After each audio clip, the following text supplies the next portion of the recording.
மகாநதி, இங்க விஜய் ஒரு திட்டம் போறாரு. நம்ம குடும்பத்தை யார் பிரிக்கணும்னு நினைச்சாங்களோ அவங்க மூலியமாவே காவிரிய இந்த வீட்டுக்கு அழைச்சிட்டு வரணும்னு விஜய் போட திட்டத்துல கண்டிப்பா விஜய் பாஸ் பண்றாரு. பாஸ் பண்ணி மீண்டும் காவிரி கூட சேர்றாரு. அது எப்படின்னு தெரிஞ்சுக்கிறதுக்கு முன்னாடி நீங்க நம்ம சேனலுக்கு புதிய சப்ஸ்கிரைபர் இருந்தா மறக்காம நம்ம சேனல் சப்ஸ்கிரைப் பண்ணிக்கோங்க. அதோட இந்த கதை பிடிச்சிருந்தா மட்டும் இந்த கதைக்கு ஒரு லைக் பண்ணி நம்ம சேனலுக்கு உங்களுடைய ஆதரவை தெரிவிங்க. சரி, வாங்க கதைக்குள்ள போலாம். இங்க விஜய் தாத்தாட்ட பேசி முடிச்சுக்கு அப்புறமா கீழே வராரு. அதுக்கப்புறமா விஜய் ரொம்ப ஃபீல் பண்ணிருக்காரு. என்னதான் பண்றது, எப்படி காவிரி இந்த வீட்டுக்கு திரும்ப கொண்டு வர்றது அப்படின்னு யோசிக்கிறாரு. அதுக்கப்புறமா விஜய் கிளம்பி ஆபீஸுக்கு போறாரு. ஆபீஸுக்கு போனா அங்க காவிரிய ஜிஎம் ஆக்கணும்னு சொல்லி காவிரிக்கு நெய்ம் போலாடி படிச்சிருக்காங்க. அதெல்லாம் பார்த்ததும் விஜய்க்கு திரும்ப ஞாபகம் வருது. இப்போ என்னதான் பண்றது அப்படின்னு இங்க விஜய் யோசிச்சுட்டே இருக்காரு. அப்போ இங்க விஜய்க்கு ஒரு ஐடியா வருது. நம்ம வீட்டுல இந்த ராகினி இருக்கால, அவதான் அடிக்கடி காவிரி சிந்திக்கிட்டே இருப்பா. அதோட நேர்த்தி கூட வெண்ணிலாவை ரூமுக்கு அழைச்சிட்டு போனா போக மாட்டேங்கிறா. நம்மள வெண்ணிலா கூட சேர்ந்து வைக்கணும்னு தான் நினைக்கிறா. அப்போ இவளுக்கு நாம காவிரி கூட சேர்ந்து வாழ்றதுல விருப்பம் இல்லை. அப்போ இவதான் நம்ம துருப்பிச்சுட்டு இவளை வச்சுதான் நம்ம எதனா பண்ணணும் அப்படின்னு விஜய் முடிவு பண்றாரு. அதே நேரத்துல என்ன பண்ணுனா இவளே காவிரிக்கு ஃபோன் அடிச்சு நம்மளை பத்தி பேசுவா. அது மூலயமா காவிரி நாம திரும்ப நம்ம வீட்டுக்கு வர வைக்க முடியும் அப்படின்னு விஜய் யோசிக்கிறாரு. அதுக்கு முக்கியமான காரணம் அதோட நம்ம 3 பேருக்கும் நடுவில் இருக்கிறது வெண்ணிலா மட்டும்தான். அப்போ வெண்ணிலா வச்சு நம்ம என்ன பண்ணி ஆகணும் அப்படின்னு இங்க விஜய் முடிவு பண்ணிட்டு வீட்டுக்கு வராரு. வரும்போது இங்க பார்த்தா ராகினி வெண்ணிலா கிட்ட பேசிட்டு இருக்காங்க. ராகினி சொல்றாங்க வெண்ணிலா கிட்ட, வெண்ணிலா, நீ இப்படியே இருந்தனா விஜய் உன்னை விட்டு போயிடுவாரு. நீ அடிக்கடி விஜயை கட்டி பிடிச்சிக்கோ, விஜய் உன் கூலி இருக்க சொல்லு, விஜயை கல்யாணம் பண்ணிக்கோ அப்படின்னு ராகினி வெண்ணிலா கிட்ட ஏற்றி விட்டுட்டு இருக்காங்க. வெண்ணிலாவும் அமைதியா உட்காந்துருக்கத விஜய் பார்த்துறாரு. அப்போ இந்த ராகினி தான் நம்ம நினைச்ச மாதிரி எல்லா பிரார்த்தனையும் பண்ணிட்டு இருக்கா. ஓ, வெண்ணிலாவும் எனக்கு கல்யாணம் பண்ணிக்கணுமா? அப்போ காவிரி என் கூட சேர்ந்து வாழக்கூடாதுன்னு உனக்கு அப்படி ஒரு கெட்ட எண்ணமா? சரிதான் அப்படின்னு முடிவு பண்ண விஜய் வந்துட்டு டக்குன்னு தாத்தா தாத்தான்னு கூப்பிடுறாரு. உடனே ராகினி முடிவு போய் ஆஹா விஜய் வந்துட்டாரு அப்படின்னு சொல்லிட்டு அங்கிருந்து சைலண்டா எஸ்கேப் ஆயிடுறாங்க. எஸ்கேப் ஆகி அவங்க ரூமுக்கு போயிடுறாங்க. உடனே விஜய் சொல்றாரு தாத்தாட்ட, தாத்தா, நானு வெண்ணிலாவுக்கு கல்யாணம் பண்ணிக்கலாம்னு முடிவு பண்ணிட்டேன் தாத்தா அப்படின்னு சொல்ல, தாத்தாவும் என்னடா திடுதுப்புன்னு சொல்ற? ஆமா தாத்தா, வெண்ணிலாவை இனிமே இங்க இருந்து பாத்துக்க முடியாது. அதான் வெண்ணிலாவுக்கு கல்யாணம் பண்ணிக்கலாம் முடிவு பண்ணிட்டேன் அப்படின்னு சொல்றாங்க. கல்யாணம் பண்ணிக்க போனா யாரா பண்ணி வைக்க போற? மாப்பிள்ள? தாத்தா, மாப்பிள்ளை நானும் தாத்தா. ஏய் விஜய், என்ன சொல்ற, உண்மையாவா அப்படின்னு தாத்தா கேட்க, ஆமா தாத்தா, வெண்ணிலாவை நான் கல்யாணம் பண்ணிக்கலாம் முடிவு பண்ணிட்டேன்.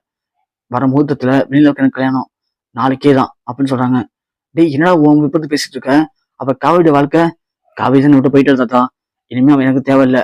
நாளைக்கு எனக்கு வெண்ணிலாவுக்கும் கோயில்ல கல்யாணம், அவ்வளவுதான் அப்படின்னு சொல்லிட்டு விஜய் ரூமுக்கு போயிறாரு. இது ராகினி கேட்டுறாங்க. ஐ சூப்பரு, நம்ம நினைச்ச மாதிரியே போகுது. அப்பா, காவிரி இனிமே வருஷம் முழுக்க அழுதுகிட்டே இருக்க வேண்டியதுதான், சூப்பர்ரா அப்படின்னு ராகினி இங்க சந்தோஷப்படுறாங்க. சந்தோஷப்படுறது இல்லாம ராகினி ஒண்ணு காவிரி கால் பண்றாங்க. என்னடி காவிரி, என்ன சந்தோஷமா இருக்கியா? இங்கே பாரு, உன் சந்தோஷத்தை கெடுக்கணும்னு சொல்லவா அப்படின்னு சொல்ல, இங்க பாரு, நானே கொலை கடுப்புல இருக்கேன், கம்முன்னு போயிடு, தேவையில்லாத வந்து என்கிட்ட பிரச்சனை பண்ணிட்டு இருக்காத. ஏய், ஃபர்ஸ்ட் நான் சொல்றதை கேளுடி மொழ, நான் சொல்றதை கேட்டுட்டு அப்புறமா நீ இன்னும் கொஞ்சம் சேர்ந்து கடுப்பாவு. எனக்கு அதை பத்தி கவலையே இல்லை. நீ கடுப்பாயி அழுதா கூட எனக்கு சந்தோஷம் தான் அப்படின்னு ராகினி சொல்றாங்க. காவிரி, உனக்கு என்ன பிரச்சனை இப்போ அப்படின்னு கேட்க, நாளைக்கு கோயில்ல வெண்ணிலாவுக்கும் விஜய்க்கும் கல்யாணமா, தெரியுமா உனக்கு விஷயம் அப்படின்னு சொல்ல, காவிரி எமோஷனலா வராங்க. ராகினி, என்ன சொல்ற அப்படின்னு கேட்க, ஆமாண்டி, நான் அதை தான் உண்மையா சொல்றேன். நாளைக்கு கோயில்ல கல்யாணமா, என்ன பண்ண போற நீ இப்போ அப்படின்னு கேட்க, எந்த கோயில் கல்யாணம் அப்படின்னு கேட்கறாங்க காவிரி. ஏன் சொன்னா வந்து பொண்ணி மாப்பிள்ளையும் வாழ்ந்துட்டு அதே கோயில சாப்பிட்டு பாக்குறியா? முடிஞ்சா நீயே கண்டுபிடிச்சுக்கடி போடி அப்படின்னு சொல்லிட்டு ராகினி ஃபோன் வச்சிடறாங்க. இங்க காவிரிக்கு என்ன பண்ணுன்னு தெரியல. உண்மையாவே விஜய் வெளியில கிளம்பிக்க போறாரா? அப்போ அவரு என்ன சுத்தமா மனுஷன் தூக்கிட்டாரா? அப்போ நான் அவருக்கு முக்கியம் இல்லையா, இனிமே நான் தேவையில்லையா அப்படின்னு காவிரி ரொம்ப ஃபீல் பண்றாங்க. இங்க விஜய் ரூமுக்கு பண்ணப்போ தாத்தா வராங்க. வந்துட்டு, விஜய், நீ என்ன முட்டாளா? ஏன்டா அப்படி யோசிச்சுட்டு இருக்க? நீ தானே என்கிட்ட சபதம் போட்ட, இப்ப என்னடா பைத்தியக்காரத்தனம் பண்ணிட்டு இருக்க அப்படின்னு சொல்ல, தாத்தா, உண்மையை சொல்ல கேளுங்க தாத்தா, உண்மையாவே வெண்ணிலாவுக்கு கல்யாணம் பண்ணிக்கலாம் முடிவு பண்ணிட்டேன். ஆனா அதை நான் படிக்க போறதில்ல. வெண்ணிலா மேல அந்த ஹோம்ல இருக்கும்போது ஒருத்தவன் ஆசைப்பட்டிருக்கான்.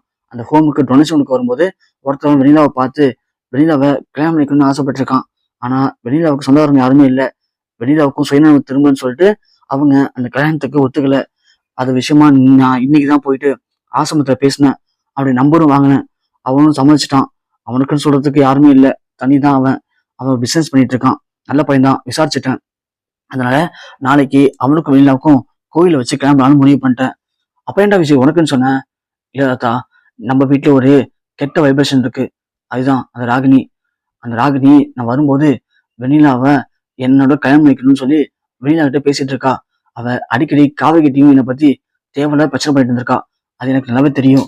இந்த ராகினியை பொறுத்த வரைக்கும் நானும் காவிரியும் சேர்ந்து வாழக்கூடாது. அதுல அவ ரொம்ப குறிக்கோளா இருக்கா. அதுதான் இப்போ நான் எனக்கு வெளியே இல்லைன்னு சொல்லிட்டாங்க. கண்டிப்பா இந்நேரத்துக்கு இந்த விஷயத்த காவேரிக்கு பாஸ் பண்ணிருப்பா. எப்படியும் காவேரி மனசை போட்டு குழப்பிட்டு இருப்பா. கண்டிப்பா நாளைக்கு அவளே ஓடி வருவா. ஓடி வந்து, விஜய் என்னை மன்னிச்சிருங்க, நான் ஏதோ தப்பு பண்ணிட்டேன், அதுக்காக நீங்க என்னை விட்டுறாதீங்கன்னு சொல்லி காவேரியை என்னை புரிஞ்சுக்கிட்டு பேசுவா தாத்தா. நீங்க வேணா பாருங்களேன் அப்படின்னு விஜய் சொல்றாரு. தாத்தா உடனே, டேய் விஜய் என்னடா சொல்ற, இப்படிலாம் நடக்குமாப்பா அப்படின்னு கேக்குறாங்க. தாத்தா நடக்கும், ஆனா நீங்க அது வரைக்கும் கொஞ்சம் கேர்ஃபுல்லா இருங்க.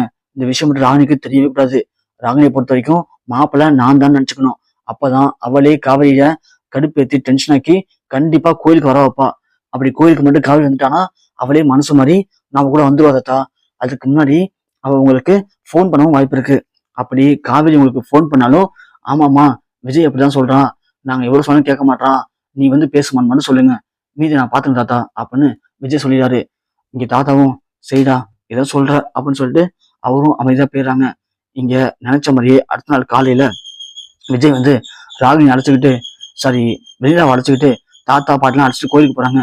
ராகினி ஒண்ணு, என்ன இது உண்மையாவே கல்யாணம் நடக்க போதா அப்படின்னு சொல்லிட்டு காவேரிக்கு கால் பண்றாங்க. காவேரி போன் எடுத்து, ஏ ராகினி என்னடி சொல்லி அப்படின்னு சொல்ல, என்ன காவேரி இவ்வளவு அசால்ட்டா இருக்க, உன் புருஷன் ரொம்ப ஆர்வமா இருக்காரு, வெளியில வளைச்சிட்டு கோயிலுக்கே கிளம்பிட்டாரு, நீ என்ன பண்ண போற இப்போ அப்படின்னு சொல்ல, ராகினி உன் கால வேணா விழு ராகினி, சொல்லு ராகினி, எந்த கோயில் சொல்லு ராகினி அப்படின்னு சொல்ல, ஓ அப்படியா, ஏன் சொன்னா கல்யாணத்தை நிப்பாட்ட போறியா, நிப்பாட்டிட்டு விஜய் கூட சேர்ந்துலான்னு பாக்குறியா? ஏண்டி காவேரி, நான் சொல்றதே நீ கஷ்டப்படணும்னு சொல்றேன். நீ காவியை விட்டு பிரிஞ்சு போகணும்னு தான் நான் ஆசைப்படுறேன். காவேரி அந்த வெண்ணிலாவை கல்யாணம் பண்ணிக்கணும், அப்புறம் அவங்க குழந்தை குட்டின்னு சந்தோஷமா வாழணும். அதை நீ பார்த்து பார்த்து தினம் தினம் சாகணும். அதுதான் என் ஆசையே. அப்படி இருக்கும்போது நான் எப்படி என்ன கொஞ்சம் சொல்லுவேன் அப்படின்னு இங்க ராகினி சொல்றாங்க. காவேரியும் பயங்கரமா அழுகுறாங்க. என்ன பண்ணுன்னு தெரியல. திரும்ப ராகினி போன் வச்சிடறாங்க. இங்க எல்லாரும் கோயிலுக்கு போயிடறாங்க. கோயிலுக்கு போய் பார்த்தா ஐயர்லாம் ரெடியா இருக்காரு. சரி ஓகே, இப்ப கரெக்டா இருக்கும். இப்ப காவேரி கால் பண்ணா காவேரி வரத்துக்கும் நம்ம விஜய் தாலி கட்டுறதுக்கும் கரெக்டா இருக்கும். அப்புறமா காவேரி அதையும் பார்த்துட்டு இன்னும் பயங்கரமா கஷ்டப்படுவா அப்படின்னு இங்க ராகினி காவேரிக்கு கால் பண்ணி எந்த கோவில் அப்படிங்கிறத சொல்லிடுறாங்க. காவேரியும் உடனே கிளம்பி வேக வேகமா வராங்க. இங்க பார்த்தா எல்லாம் ரெடி ஆயிடுது. பொண்ணு உட்காந்துறாங்க. மாப்பிள்ளைய அழைச்சிட்டு வாங்க அப்படின்னு ஐயர் சொல்றாரு. நேரா விஜயும் வராரு. விஜய்க்கு பின்னாடியே அந்த வெண்ணிலாக்கு பார்த்த மாப்பிள்ளையும் வராங்க. பார்த்தா இங்க காவிரியும் வந்துடுறாங்க. காவிரி வந்தோடனே காவிரிக்கு என்ன பண்ணுன்னு தெரியல. ராகினி பாக்குறாங்க. என்ன காவிரி பாத்தியா விஜய எப்படி கிளம்பியிருக்காரு அப்படின்னு சொல்லிட்டு பார்த்தா இங்க உட்காரும் போது அந்த பையன் தான் வெண்ணிலா பக்கத்துல உட்காடுறான். உட்காரவும் இங்க ஐயரும் மந்தத்தை ஊத்தி தாலி கட்டுங்கன்னு சொல்றாங்க. இங்க அந்த பையன் தாலி எடுத்து காட்டுறான். காவிரி அப்படியே அதிர்ச்சியாகி அழுதுட்டு இருக்காங்க. விஜய் ப்ளீஸ் விஜய் என்ன மன்னிச்சிருங்க விஜய் அப்படின்னு காவிரி ஓடி வராங்க. பார்த்தா இங்க தாலி கட்டுறது அந்த பையனா இருக்கு. ராகினிக்கு சமாதிச்சியா இருக்கு. யார் இவன், இவனுக்கு வெளில தாலி கட்டுறான் அப்படின்னு சொல்லிட்டு, டேய் யாரா நீன்னு சொல்லிட்டு ராகினி அங்க ஓடுறாங்க. அவன் தாலி கட்டி முடிக்கிறான். இங்க காவிரி நிக்கிறாங்க விஜய்கிட்ட. விஜய் கேட்கிறாரு, என்ன காவிரி பயந்துட்டியா, நான் தாலி கட்ட போன்னு நினைச்சேன் நீன்னு அப்படின்னு சொல்ல, காவிரியும் ஆமா விஜய் அப்படின்னு சொல்றாங்க. எல்லாம் நம்மள எப்படியாவது பிரிச்சாகணும்னு சொல்லி இந்த சதிக்காரி நிறைய திட்டம் போட்டா. அதான் அவன் மூலியமாவே உன்னை இங்க வர வைக்கணும், உன் மனசுக்கு நான் புரிஞ்சுக்கணும் அப்படின்னு சொல்லிட்டு இப்படி திட்டம் நான் போட்டேன். உண்மையாலுமே எனக்கு வெண்ணிலா முக்கியம் இல்ல காவிரி, நீ தான் முக்கியம், நீ மட்டும்தான் காவிரி எனக்கு முக்கியம் அப்படின்னு சொல்ல, காவிரியும் எனக்கும் நீங்க தான் விஜய் வேணும், நீங்க இல்லாத ஒரு நாள் எல்லாம் நினைச்சு கூட பார்க்க முடியல, எங்க நீங்க என்னை விட்டு போயிட்டீங்கன்னு நினைச்சு நான் ரொம்ப பயந்துட்டேன், என்ன மனுஷன் விஜய் அப்படின்னு காவிரி விஜய் கட்டி பிடிச்சிக்கிறாங்க. காவேரிய விஜயும் கட்டி பிடிச்சிட்டு முத்தெல்லாம் கொடுக்குறாரு. அதை பார்த்த ராகினிக்கு இங்க வயிறுலாம் எரியுது. தாத்தா சொல்றாங்க, என்ன ராகினி நீ நினைச்சது நடக்காம போச்சுன்னு பாக்குறியா, ஏன் பேராண்டி எல்லாம் ஒரு தெளிவான பிளான் பண்ணி தான் பண்ணான். இப்பெல்லாம் பிளான் பண்ணா நீயே கண்டிப்பா காவிரி இங்க வர வைப்பன்னு அவன் சொன்னான். அவன் சொன்ன மாதிரியே நீயே காவிரி வர வச்சுட்ட, என் பேர் கூட சேர்த்து வச்சுட்ட, ரொம்ப நன்றி ராகினி அப்படின்னு தாத்தா சொல்ல, ராகினிக்கு இங்க என்ன பண்ணுன்னு தெரியல. ஐயோ நாமளே என்னடா இப்படி பண்ணிட்டோம், நாமளே உங்களை பிரிச்சு வச்சோம், கடைசியில நம்மள வச்சு இந்த விஜய் காவிரி விட ஒண்ணு சொல்லிட்டானே, இவனை விடக்கூடாது, ஏதாவது ஒன்று பண்ணி எப்படியாவது காவிரி பிரிக்கணுமே அப்படின்னு ராகினி பயங்கர கடுப்பாய் நிக்கிறாங்க.